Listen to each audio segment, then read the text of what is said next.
تحياتي لكم.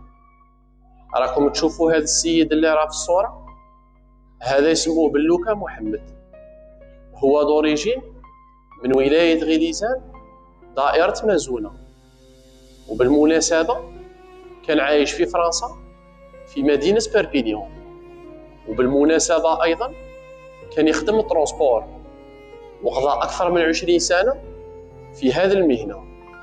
بعد مرور الأيام وبعد ما تجاوز سن 50 سنة، وفي شهر مارس من سنة 2026 شاء الله عز وجل أنه الأخ محمد يتوفى ويفارق الحياة ويلتحق بالرفيق الأعلى.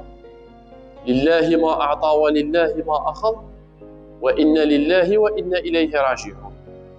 وأنا من هذا المكان إن شاء الله نقول لكم من فضلكم اللي وصلوا هذا الفيديو وشاف صورة أخونا محمد يدعي له المولى عز وجل بنية الرحمة والمغفرة، ويدعي له أيضا أنه يكون من أهل جنة الفردوس.